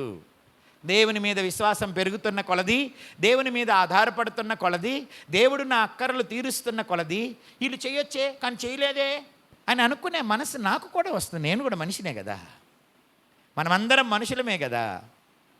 కాబట్టి లోకంలో ఎవడు నమ్మదగిన వాడు కాడు అని నేను తొందరపడి అనుకున్నా. తొందరపడబాకండి. ఉంటారు సహాయం చేసే మనుషులు, దేవుడు కలుగజేస్తాడు సహాయము, ఏ దారిలో నుంచైనా, ఏ దారిలో నుండైనా. అందుకనే ఇంకొక హెచ్చరిక కూడా ఈ సందర్భాన్ని చేయనివ్వండి. ఒకసారి అడవిలోనట ఏనుగులు గుంపంతా పోతున్నాయట పాడుబడిన బిల్డింగుల మధ్యలో నుంచి. ఆ బిల్డింగుల రాళ్ళ కింద ఎలుకలు ఉన్నాయట, ఎలుకలు, బుడ్డ ఎలుకలు, పిల్లలు పెట్టి కొన్ని, ముసలి కొన్ని, బాలింతలు కొన్ని, గర్భిణీలు కొన్ని, ఇట్లాగా చాలా పిల్లలు ఉన్నాయట. ఏనుగులు అట్టుగా పోతుంటే ఈ బండలన్నీ అణిగిపోయి పాపం కింద ఉన్నాయన్నీ చచ్చిపోతున్నాయట. ఏదో బాగా బలమున్నాయి తప్పించుకొని పరిగెడుతున్నాయి, కానీ మగయి పిల్లలు, ఆడవి, బాలింతలు, తర్వాత ముసలివి గర్భిణీతో ఉన్నవి ఎలుకలన్నీ కూడా ఆ బండల కింద ఏనుగులు నడుస్తుంటే అయిపోతున్నాయి. ఏనుగుల అందులో నుంచి ఒక ఒక ఒక మగ ఎలుక వచ్చి ఎలుకల్లో నుంచి ఏనుగుకు మొరపెట్టిందంట, చేతులు దండం పెట్టి, మేమెంత నీ కాలు గోటంత కూడా ఉండము, ఈ దారి కాకపోతే ఆ పక్క దారిలో పోకూడదా, ఎందుకు మొండిగా మా మీదకే పోతావు, నువ్వు పోయేది కాక మీ గుంపు అంతా తీసుకుపోతున్నావు, కింద ఎంతమంది నలిగిపోతున్నామో తెలుసా, ఎంతమంది చచ్చిపోతున్నారో తెలుసా, ఒక్కసారి ఆ తొండంతో పైకెత్తి చూడు, ఆ బండలు దాని కింద ఎన్ని పగిలి చచ్చిపోయి ఉన్నాయో, మా నివాసాలన్నీ కూలిపోయి, చేతగాని మా పిల్లలన్నీ చచ్చిపోయి, ముసలి బాలింతలు చచ్చిపోయి, మీరు ఒక్కసారి ఇటు పోతే చాలా చచ్చిపోతున్నాయి, ఈ దారి కాకుండా ఆ దారిన పోరాదు, మా మీద దయ తెలిసి. అప్పుడు ఆ ఏనుగనిందంటే, ఏయ్ నువ్వు చెప్పేదంటే నేను ఇట్టగే పోతా, ఉంటే ఉండండి, సస్తే సావండి, మీతో నాకేంటి, నా దారి నేను ఎందుకు మార్చుకుంటా, నేను ఈ దారిలోనే నడుస్తా, నేను ఇట్టాగే పోతా, నీ మాట విననని తొండంతో ఇసురు పడేసిందంట ఆ పక్కకి ఎలుకని. ఏం చేసేది లేక చచ్చినాయి సావగా, బతికినాయి బ్రతకగా మెల్లగా జీవనాన్ని కొనసాగిస్తున్నాయట. ఒకసారి అదే అడవిలో కొన్ని నెలల తర్వాత వేటగాడు వచ్చి ఏనుగుకు వలేసాడట. ఏనుగు ఒకరోజు ఆ వలలో పడిపోయిందట. ఆ దారిన చాలా జంతువులు వస్తున్నాయట. ఏంటి, సింహాలు, నక్కలు, పులులు, తోడేండ్లు, ఎలుగుబంటులు ఆ దారిన వస్తున్నాయి, కానీ ఈ వలను ఏవి తెంపలేకపోతున్నాయట. ఇక వల వేసిన వేటగాడు వచ్చి దాన్ని పట్టుకెళ్ళిపోతే ఏమంటారు, వాటి దంతాలను కోసి వీటిని చంపుతారు. అందుకని అది రాకముందే నేను తప్పించుకోవాలి. అడవి నిండా ఎన్నో జంతువులున్నా, పక్షులున్నా ఏవి ఆ వలను తెంచలేకపోతున్నాయట. నిస్సహాయంగా వేటగాడు వచ్చే టైం అవుతుంటే ఎవరన్నా వస్తే బాగుండు, ఎవరైనా విడిపిస్తే బాగుండు అనుకొని చుండగా ఎలుక వచ్చిందట. ఏది, ఇది తొండం పట్టుకొని ఇసిరేసింది ఓ పక్కకి. ఆ ఎలుక వచ్చిందట. ఏనుగు అడుగుద్దట, ఎలుక ఏమనుకోకుండా ఒక్కసారి ఈ వలను కొరకవా, నువ్వు తప్ప ఈ అడవి నిండా ఎన్ని జంతువులున్నా ఏవి వలను తెంచగలిగిన సామర్థ్యం లేదు, నీ పళ్ళకే వలను తెంచే సామర్థ్యం ఉంది, ఉన్న జంతువులన్నింటిలో ఒక్కసారి దయచేసి ఈ వల కొరకవా అంటుంటే ఇది నిలబడి ఆలోచిస్తుందంటే తొండంతో ఇసిరేసేసింది. వద్దన్నా ఆ దారిన పోయి కాళ్ళతో తొక్కి బండల కింద చంపింది, వందల పిల్లలు చచ్చిపోయినది. ఇదంతా గుర్తొచ్చి ఈ దయ ఆ రోజు నా మీద నువ్వు చూపలేదే, కాళ్ళు పట్టుకున్నానే, నీ గోటితో కూడా నేను సమానం కాదని చెప్పానే, ఆ రోజు నీకున్న బలాన్ని బట్టి నన్ను ఒక్కసారన్నా చూడలేదే, నన్ను అస్సలు పట్టించుకోలేదే, నాకు సహాయం చేయలేదే, నా పిల్లల కోసం, నా తల్లుల కోసం నేను బతిలాడితే అస్సలు పట్టించుకోలేదే. అప్పుడు అది అంటదట, సారీ, నాకు నీతో ఏం అవసరం వస్తుంది అనుకున్నాను ఆ రోజు, నేను అడిగితే సహాయం చేయడానికి అడవిలో చాలా జంతువులు ఉన్నాయి అనుకున్నాను ఆ రోజు, అయినా ఎవరి సహాయం నాకు అవసరం లేదు, నేను నడిచి వస్తుంటే పరారైపోతారు జనాలంతా, పెద్ద పెద్ద చెట్లైన పెద్ద పెద్ద బండలైన నా తొండంతో ఎత్తిపడేస్తా, నాకేంటి ఎవడి సహాయం కావాలి, అది పోయి ఈ ఎలుక సహాయం నాకెందుకు అనుకున్నాను ఒకరోజు. అప్పుడు నేను అలా ఇసిరేసా. కానీ ఇప్పుడు అర్థమైంది, ప్రతి జీవితం ఏదో ఒక రోజు అవసరం వస్తుందని. ఇప్పుడు కనుక నువ్వు నన్ను తప్పించకపోతే నా భార్య, నా పిల్లలు, నా భవిష్యత్ అంతా అయోమయం, నాశనం అయిపోతాయి. అందుకని దయచేసి పెద్ద మనసు చేసుకొని చిన్నదానివైనా క్షమించి కొంచెం ఆ వల కొరకవా. వేటగాడి చప్పుడు వినపడుతుందట దూరం నుంచి. నీ దండం పెడతా, వేటగాడు వస్తున్నాడు, నీకు కృతజ్ఞత కలిగి ఉంటా, ప్లీజ్ దీన్ని తెంచు అంటున్నాడు. అది పెద్ద మనసు తీసుకొని క్షమించి వచ్చి టప కొరికేసేసిందంట మొత్తం. ఓ పక్కంతా కొరికేసరికి ఒక్కసారికి లెగవగానే పటపట వల ఊడిపోయి, మేకులు కూడా ఊడిపోయి బయటకు వచ్చేసేసి. ఇక వేటగాడు అంత బలమైన వల వేస్తే ఎట్టబోయిందిరా ఇది, ఏది తప్పించుకోలేదే, ఇదేలా తప్పించుకుంది, వచ్చి చూస్తే ఎలుక కొరికిన ప్లేసెస్ అన్నీ కనపడుతున్నాయట వాళ్ళ దగ్గర, గుర్తులు. ఏనుగు పరిగెడుతుంది. ఇక లెగిసిన ఏనుగును వాడు మాత్రం ఏం చేస్తాడు, చిక్కుకొని ఉంటే ఏమైనా చేయగలడు, కానీ లెగిసిన ఏనుగు నాడు ఏం చేస్తాడు. అందుకని లెగిసిన ఏనుగు దగ్గరికి రాలేక దూరంగా ఉన్నాడట. ఎలుక దాని దారిని దాన్ని పోతుంటే ఇది మొదట ఎలుక వెనక ఇది పరిగెడుతుందట. ఇక వేటగాడు దూరంగా ఉన్నాడులే, వస్తే తొండంతో ఆడు కొడితే పోడతాడు కదా ఆడిదాకా, తొండంతో కొడితే ఆడపోయి పడతాడు కాబట్టి ఇక ఆడి గురించి భయపడకుండా ఎలుక వెనక పడుతుందట. ఎక్కడికి వస్తున్నావు, నీకేదైనా సహాయం చేస్తా, ఇప్పుడు నీ సహాయం నాకేమీ అవసరం లేదు, సహాయం లేకపోయినా సరే ఈ రోజు నుంచి నిన్ను నేను మోస్తా అని తొండం తీసుకొని ఎలుకను పైకెత్తి మావటివాడు కూర్చునే తల మీద పెట్టుకొని దాన్ని ఊరేగిస్తుందంట అడవంతా. ఏమిటో ఏనుగు అయ్యండి ఎలుకను ఎత్తుకున్నావు, ఆ ఎలుకే లేకపోతే ఈ ఏనుగు లేదు, ఇప్పుడు ఈరోజు ఈ ఏనుగుందంటే ఆ ఎలుకే కారణం. నేను కష్టంలో ఉన్నప్పుడు నా వాళ్ళను కొరికింది, నేను చచ్చిపోవలసినప్పుడు అది నన్ను విడిపించింది. గతంలో నేను చాలా గర్వంగా ఉన్నాను, కానీ ఇప్పుడు ఎలుక కూడా సహాయం చేస్తుందని విని ఆ ఎలుకను నెత్తి మీదకి ఎత్తుకున్నాను. ఏనుగుకైనా ఎలుక అవసరం వస్తుంది. అందుకే సాధువులుగా ఉండండి. నీ క్షేమకాలమున నేను కదల్చబడనని నువ్వు అనుకున్నావు. ఎవడైనా కదిలిపోతాడు, ఏవైనా కదిలిపోతాయి, ఎంతైనా కరిగిపోతాయి. కాబట్టి నీ క్షేమకాలంలో బలం ఉన్నప్పుడు నాకేం అవసరంలే, ఎవడ అవసరంలే అని ఇండిపెండెంట్గా ఉండొద్దు అని మీకు హెచ్చరిక చేస్తున్నాను. బీ డిపెండెంట్, ఆధారపడండి. మొదట దేవుని మీద, ఆ తరువాత మనుష్యుల మీద. కొన్నిసార్లు మనుషులు నమ్మదగిన వారు కాదు, నిలబడరు. కొన్నిసార్లు నమ్మకాలు పెట్టుకుంటే వమ్ము చేస్తారు. ఒరిగిపోయిన గోడలాగా, కూలిపోయిన కంచెలాగా అవుతారు మనుషులు. అయినా కష్టం పెట్టుకోబాకండి, వారిని శపించబాకండి, వారు చేసిన నష్టాన్ని గురించి చెప్పబాకండి. ఎవరికి? వాళ్ళ నష్టం వాళ్ళనే నాశనం చేస్తుంది, వారి మనసు వారినే నాశనం చేస్తుంది. నీకు దేవుడు సహాయం చేస్తాడు. యెహోవా సాధువులను కాపాడువాడు. రండి ప్రియ దేవుని పిల్లరా, మరలా చదువుదాం. 116 కదూ, 6వ వచనం. యెహోవా సాధువులను కాపాడువాడు, నేను కృంగిడి ఉండగా ఆయన నన్ను రక్షించెను. నా ప్రాణమా, యెహోవా నీకు క్షేమము విస్తరింపచేసి ఉన్నాడు, తిరిగి నీ విశ్రాంతిలో ప్రవేశింపుము. శ్రమకు ఆ వ్యతిరేక పదమే విశ్రాంతి. కష్టానికి వ్యతిరేక పదం విశ్రాంతి. బంధకానికి వ్యతిరేక పదం విశ్రాంతి. కాబట్టి కొన్నిసార్లు మనం విశ్రాంతికి దూరమై శ్రమల పాలవుతాము. అయితే శ్రమలో దేవునికి మొరపెడితే శ్రమలో దేవుడు మనకు సహాయం చేసి మరలా విశ్రాంతిని ఇస్తాడు. అందుకే ప్రాణమా, మరలా తిరిగి నీ విశ్రాంతిలో ప్రవేశించు. ఓ శ్రమ తరువాత విశ్రాంతి, మరలా శ్రమ రావచ్చు, మరలా విశ్రాంతినిస్తాడు. ప్రయాసపడి భారము మోయిచున్న సమస్త జనులరా, నా దగ్గరికి రండి, నేను మీకు విశ్రాంతినిస్తాను. కాబట్టి దేవుడు నీ మనసుకు, నీ శరీరానికి, నీ ఆర్థిక స్థితిగతులకు, నీ బరువులకు, బాధ్యతలకు తప్పకుండా విశ్రాంతినిస్తాడు. కాబట్టి కృంగిపోకూడదు. ఆ పాట పాడదామా? ప్రాణమా ఎందుకే తొందర, ప్రాణమా ఎందుకే తొందర, దిగులు పడ ప్రభువు తోడుండగా, దిగులు పడకు, వేదన పడకు, ప్రభువు తోడుండగా. ప్రాణమా ఎందుకే తొందర, నిన్ను పిలచిన ప్రభువు నీతోనే ఉండగా, దిగులేలా ప్రాణమా.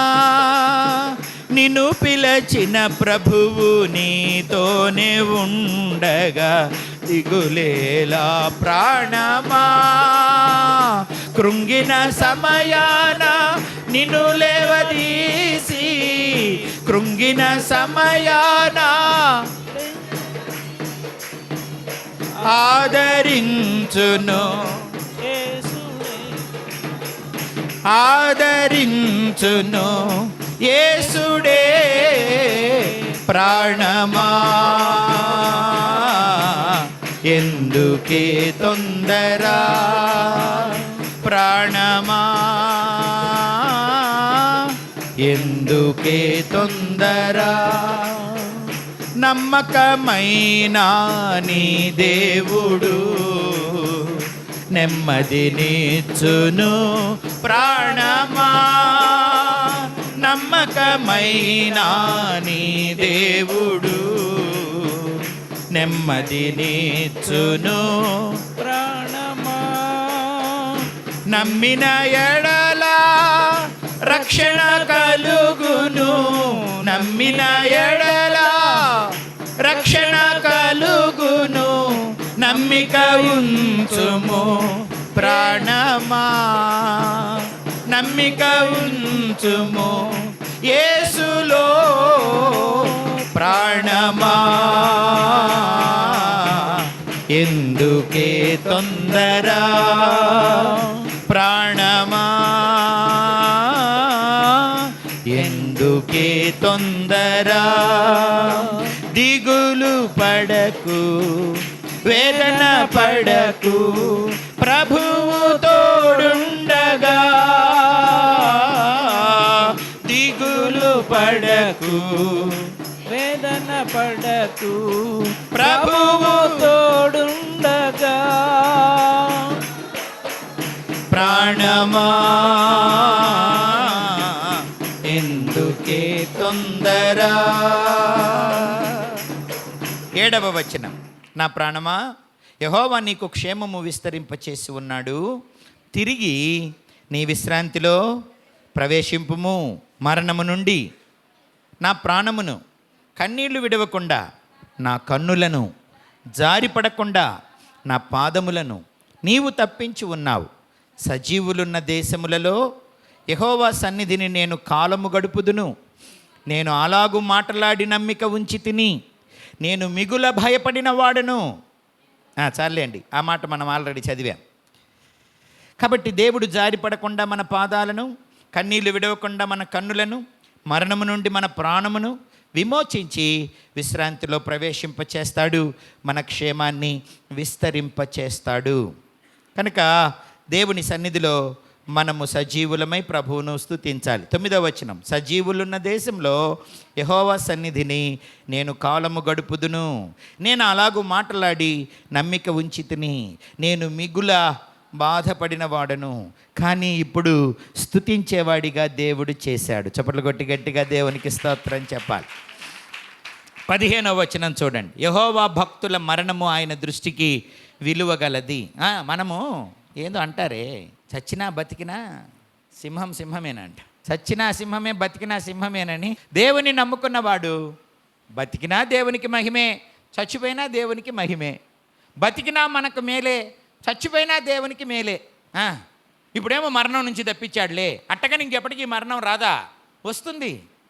చాలామంది అనుకుంటారు దేవుడు నన్ను మరణం నుంచి తప్పించాడు, మరణం నుంచి తప్పించాడని తెగ స్తుతి కూడికలు పెడతారు క్రైస్తవులు.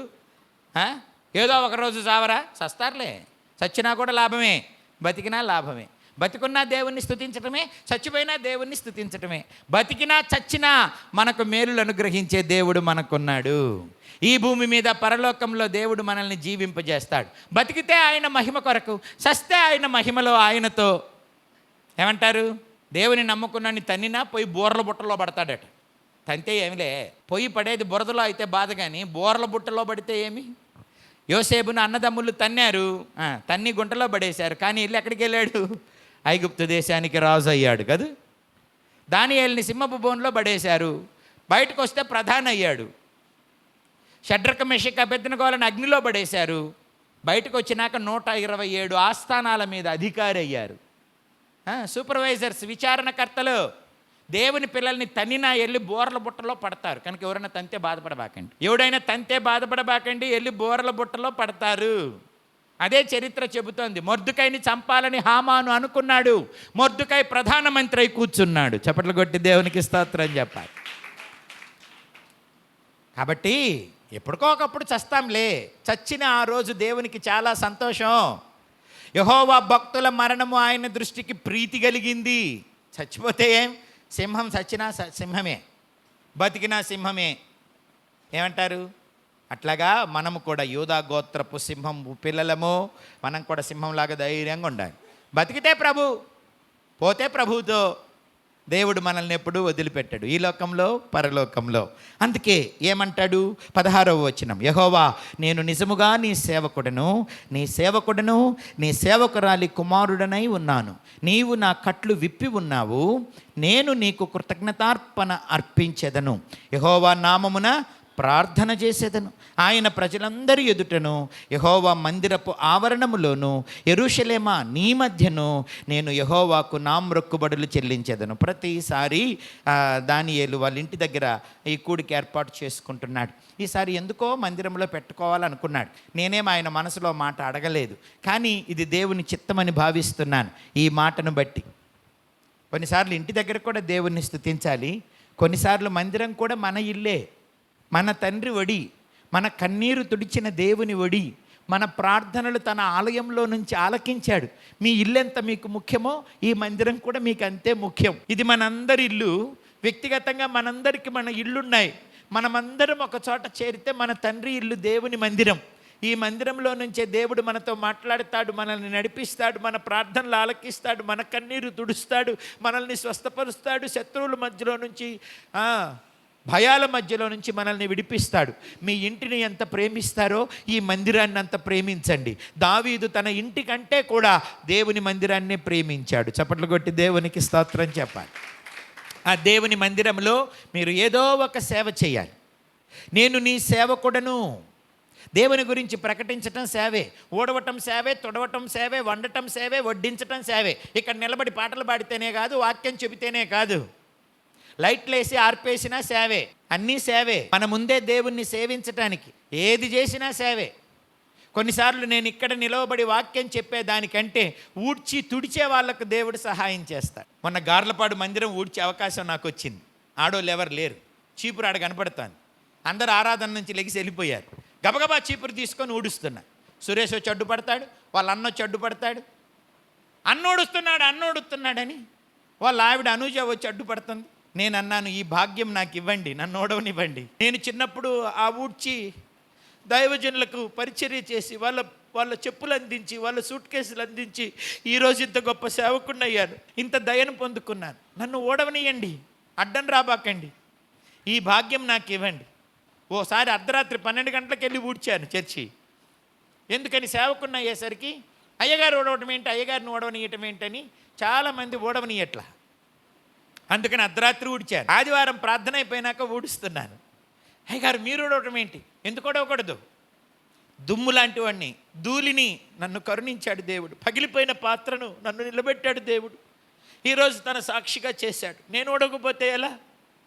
నేను ఓడవాలి. నాకు అవకాశం రాదు, నాకు దయచేసి అవకాశం ఇవ్వండి. ఈ అవకాశాన్ని మీరెవరు లాక్కోవద్దు అని చెప్పాను. నా ప్రియ దేవుని పిల్లారా, మనం సేవకులము, సేవకుల రాలి కుమారులము. ఈ సందర్భాన మరి డానీ వాళ్ళ అమ్మ గురించి కూడా నేను జ్ఞాపకం చేయాలి. అమ్మ పెద్దగా ఎప్పుడు ఏమీ మాట్లాడదు.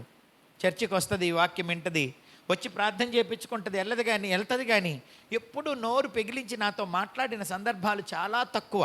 కానీ ప్రార్థన చేసినప్పుడల్లా కన్నీటితో ప్రార్థన చేసేది. ఆ ప్రార్థనలే డానీని, గీతాను, వాళ్ళ బాబుని, వాళ్ళకున్న పరిస్థితులన్నింటినీ దాటిస్తుందని అనుకుంటున్నాను.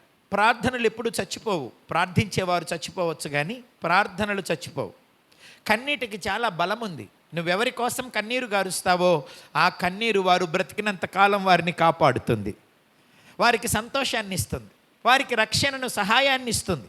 అందుకే నువ్వు చచ్చిపోయినా దేవుడు కోరుకునే పెట్టుబడి కన్నీరు. ఆ కన్నీటి ప్రార్థన నీ పిల్లల కొరకు నువ్వు చేస్తే నువ్వు చచ్చిపోయినా కూడా దేవుడు వదిలిపెట్టాడు. అర్థమైందా? మరి పుల్లయ్య గారు వాళ్ళ నాన్న కదా, ఆయన చనిపోయినారు, అమ్మ చనిపోయింది, కానీ దేవుడు చచ్చిపోడు కదా. ఆమె చేసిన ప్రార్థన, ఆయన మందిరంలో కార్చిన కన్నీరు చచ్చిపోలేదు, ఇంకా అది సజీవంగా ఉంది, తన బిడ్డలనేది కాపాడుతోంది.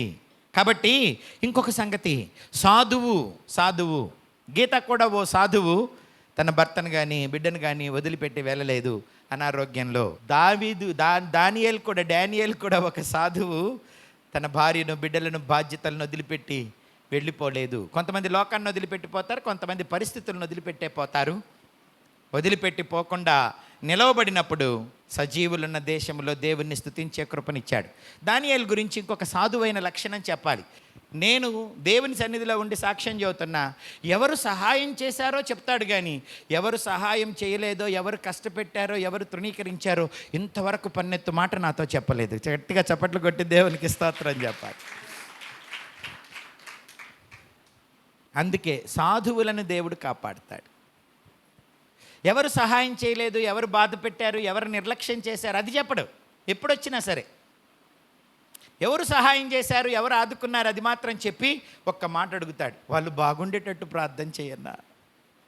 నాకు సహాయం చేసిన వాళ్ళు బయట వాళ్ళు కూడా ఉన్నారు ఊర్లో, నా ఫ్రెండ్స్ కూడా నాకు కొంచెం సహాయం చేశారు, వాళ్ళందరూ బాగుండేటట్టు ప్రార్థన చేయన్నా. ఇదే నేను అడిగేది. నేను అడుగుతాను, నా నుండి నీకేమన్నా కావాలా? ఏమొద్దన్నా, నువ్వు ప్రార్థన చేస్తే చాలన్నా, నువ్వు ప్రార్థన చేస్తే చాలన్నా, నీ ఆదరణ చాలన్నా, నీ మాట చాలు. సాధువులను దేవుడు ఎప్పుడూ కాపాడుతాడు, కరుణిస్తాడు, వదిలిపెట్టడు, విడిపిస్తాడు, నడిపిస్తాడు. చూడండి, దేవుని మందిరములో 18వ వచనం, ఆయన ప్రజల ఎదుటను యెహోవా మందిరపు ఆవరణములలోను యెరూషలేమా నీ మధ్యను నేను యెహోవాకు నా మొక్కుబడులు చెల్లించెదను. ఇది దానియేలు జీవితంలో నెరవేర్చబడింది. దాన్ని దానియేలు నెరవేర్చాడు. ఇప్పుడు దేవుని మందిరమే తన ఇల్లుగా భావించి తన రక్త సంబంధులను, తన వారిని, తనకు సహాయం చేసిన వారిని అందరినీ ఇక్కడికి పిలిపించి దేవుడు చేసిన మేలును బట్టి కృతజ్ఞతాస్తుతులు చెల్లిస్తూ దేవుని మందిరంలో దేవుణ్ణి ఘనపరుస్తున్నాడు.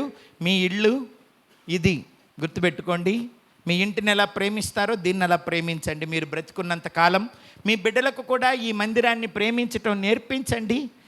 కాబట్టి దేవుడు మిమ్మల్ని కూడా ప్రేమిస్తాడు, దీవిస్తాడు, నడిపిస్తాడు. చూడండి, ఒక మాట చెప్పి నేను ముగించేస్తాను. నా ప్రియ దేవుని పిల్లరా, మనము చావము, నేను చావను, సజీవుడినై దేవుని కార్యాలు వివరిస్తాను అన్నాడు. 118వ కీర్తన 14వ వచనం చదువుదాం. యెహోవా నా దుర్గము, నా గానము, ఆయన నాకు రక్షణాధారమాయను. నీతిమంతుల గుడారములలో రక్షణను గూర్చిన ఉత్సాహ సునాదము వినపడును. యెహోవా దక్షిణ హస్తము సాహస కార్యములను చేయును. యెహోవా దక్షిణ హస్తము మహోన్నతమాయను. యెహోవా దక్షిణ హస్తము సాహస కార్యములను చేయును. నేను చావను, సజీవుడినై యెహోవా క్రియలు వివరించెదను. చప్పట్లు కొట్టి గట్టిగా దేవునికి స్తోత్రం చెప్పాలి. చావుగోతి నుండి నిన్ను లేవనెత్తి దయను కృపను జీవకిరీటముగవేయును.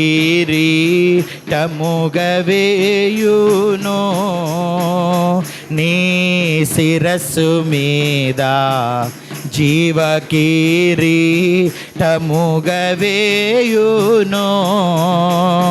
ఆ కారణముచే దేవ సంస్తుతి చేయవే మనసా. శ్రీమంతుడగు యెహోవ సంస్తుతి చేయవే మనసా.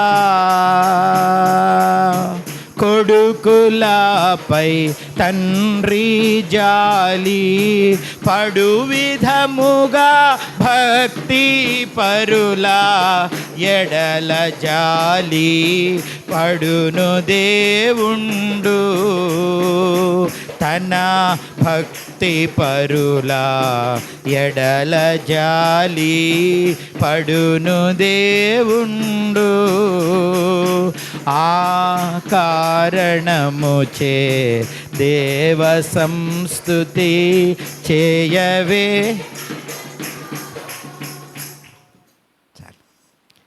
దేవుణ్ణి ఘనపరిచిన డానీని, గీతాను, సన్నీని దేవుడు దీవించాలి. సన్నీ అంటేనే సన్ అని అర్థం. The light of sun, a bright light అని అర్థం. ఎంత చెప్పి బర్త్డే పిల్లడి గురించి చెప్పకపోతే బాగోదు కదా. అందుకని వాడికి ఇప్పుడు అర్థం చేసుకునే మనసు లేదు కాబట్టి వాడికి కొంచెమే, వాడు పెద్ద అయినాక వాడికి చేయాల్సిన బోధ బతుకుంటే చేస్తా. మరి నేను ఎప్పుడు ఉంటాను, ఎప్పుడు పోతాను నాకు తెలియదు కదా. ఓకేనా? బతికినా సంతోషమే, సచ్చినా సంతోషమే. సన్నీ సూర్యుడిలా ప్రకాశించాలి. పేరు పెట్టారు వాడికి సన్నీ అని. తర్వాత విక్టర్ పాల్, విజయము. అలాగే పాల్ అంటే చిన్నవాడు అని అర్థం. చిన్నపిల్లల మనసు కలిగి ఉండండి మీరు ఎప్పుడూను, దేవుడే విజయం ఇస్తాడు.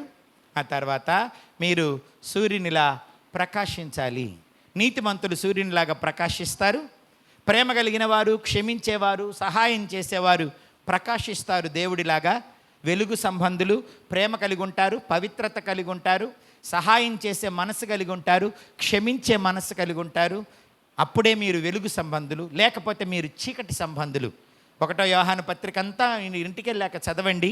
అందులో వెలుగు సంబంధులు ఎలా ఉంటారో దేవుని వాక్యం తెలియజేస్తుంది. కనుక ప్రేమించేవారుగా, క్షమించేవారుగా, ఆ సహాయం చేసేవారుగా, ఇతరులకు నీతి మార్గాన్ని చూపించేవారుగా మీరు కూడా నీతిని కలిగి వెలుగులుగా విరాజిల్లండి. చీకటిని లోపలికి రానివ్వద్దు. చీకటి అంటే అవిధేయం, అజ్ఞానం, ప్రేమహీనత, అపవిత్రత, పాపము, అవిధేయత. చీకటి మీలోనికి రానివ్వద్దు. మీరు మీ బిడ్డలు బాగా వెలగండి. దేవుడే వెలుగు, మనల్ని అందరినీ వెలిగిస్తాడు. కాబట్టి దేవుని యొక్క సన్నిధిలో ఈ కుటుంబం ద్వారా వాక్యం విన్న మనమందరము అలాగూ జీవించే కృప దేవుడు మనకు అనుగ్రహించునుగాక. ఈ 16వ అధ్యాయంలో 2వ వచనంలో ఎసర్షన్స్ ఉన్నాయి. 1, 2, 3, 4, 5, 6 ఎసర్షన్స్ అని అంటే తీర్మానాలు. ఆ తీర్మానం ఏమిటో మీకు చెబుతా. దావీదు చేసుకున్న తీర్మానము 6 మీకు చూపిస్తాను. అండర్లైన్ చేసుకొని మీరు కూడా ఆ తీర్మానాలలో కొనసాగండి. డానియేల్ కుటుంబం అలాగే మనమందరం కూడా. 2వ వచనంలో ఇలా ఉన్నది, కావున నా జీవితకాలం అంతయు నేను ఆయనకు మొరపెట్టెదను. ఇది మొదటి తీర్మానం. 2వ తీర్మానం 9వ వచనంలో ఉంది. చూడండి, యెహోవా సన్నిధిని నేను కాలము గడుపుదును. ఇది 2వ తీర్మానం. 3వ తీర్మానం 13వ వచనంలో ఉంది. ఏమిటది? యెహోవా నామమున ప్రార్థన చేసేదను. 14వ వచనంలో యెహోవాకు నా మొక్కుబడులు చెల్లించెదను. 17వ వచనంలో నేను నీకు కృతజ్ఞతార్పణ అర్పించెదను. ఆ తర్వాత యెహోవా నామమున ప్రార్థన చేసేదను. 19వ వచనంలో నేను యెహోవాకు నా మొక్కుబడులు చెల్లించెదను. కాబట్టి ఈ 6 ఎసర్షన్స్, ఇందులో 2 రిపీట్ అయినాయి. 4 ఎసర్షన్స్ అంటే 4 తీర్మానాలు. నా జీవితకాలం అంతా నేను యెహోవాకు మొరపెడతాను, యెహోవా సన్నిధిని నా కాలము గడుపుదును, యెహోవా నామమున ప్రార్థన చేసేదను, యెహోవాకు నా మొక్కుబడులు చెల్లించెదను. ఇవి ఎల్లప్పుడూ మీరు చెయ్యండి, దేవుడు మీకు తోడై ఉంటాడు. యెహోవా దక్షిణ హస్తం నన్ను కాపాడిందన్నాడే, ఆ దక్షిణ హస్తం ఎవరో కాదు, ఆయన ప్రభు అయిన యేసుక్రీస్తు మిమ్మలను, మీ కుటుంబాలను, మీ బిడ్డలను కాపాడి వర్ధిల్ల చేస్తాడు, మిమ్మల్ని పోషించి నడిపిస్తాడు. ఆ కృప దేవుడు ఈ గృహానికి మీకు అందరికీ అనుగ్రహించును గాక. ప్రార్థన చేసుకుందాం. అందరూ ఒక నిమిషం మోకరించండి. మోకరించగలిగిన వారు, మోకాళ్ళ నొప్పులు లేని వారందరూ నిలువు మోకాళ్ళ మీద ఉండి 2 చేతులు పైకెత్తి, నిన్ను దానియేలులాగా దేవుడు ఎన్నిసార్లు ఆదుకున్నాడో, నువ్వెన్నిసార్లు తొందరపడి ఏమనుకున్నావో, అసలు దేవుడే లేడనుకున్నావా? దేవుడే నన్ను వదిలేశాడు అనుకున్నావా? దేవుడుంటే నాకు ఎందుకంటే జరుగుతుంది అనుకున్నావా? లేదు, మనుషుల మీద నమ్మకాన్ని కోల్పోయావా? భక్తి మీద, ప్రార్థన మీద నమ్మకాన్ని కోల్పోయావా? సహవాసం మీద, విశ్వాసం మీదే నమ్మకాన్ని కోల్పోయావా? తొందరపడి ఏమనుకున్నావు? దేవుడితో చెప్పు, తొందరపడద్దు, ఎప్పుడు నిదానంగా ఉండు, సాధువుగా ఉండు, ప్రభువుకు ప్రార్థన చేయి. యెహోవా దక్షిణ హస్తము నిన్ను కాపాడుతుంది. ఆయనకు మొక్కుబడులు చెల్లించు, ప్రార్థించు, ప్రభువు సన్నిధిలో కాలము గడుపు, ప్రభువు మందిరములోనే ప్రభువుకు స్తుతులు చెల్లించు. ఎక్కడికి వెళ్ళినా ప్రభువు నామాన్ని హెచ్చించు. ప్రభువు నిన్ను, నీ బిడ్డలను వదిలిపెట్టడు. దావీదును వదిలిపెట్టలేదు, దావీదు బిడ్డలను వదిలిపెట్టలేదు. ఆత్మ సంబంధమైన, శరీర సంబంధమైన ఏ బిడ్డలను దేవుడు వదిలిపెట్టలేదు. అట్లాగే నిన్ను, నీ ఆత్మను, నీ శరీరమును, నీ సంతానమును దేవుడు విడిచిపెట్టడు. మహిమలో ప్రవేశించేదాకా మహిమకరమైన జీవితాన్ని, కొనసాగింపును నీకు ఇస్తాడు. ప్రార్థన చేసుకుందాము, ప్రార్థన చేద్దాం. అందరూ ప్రార్థన చేయండి.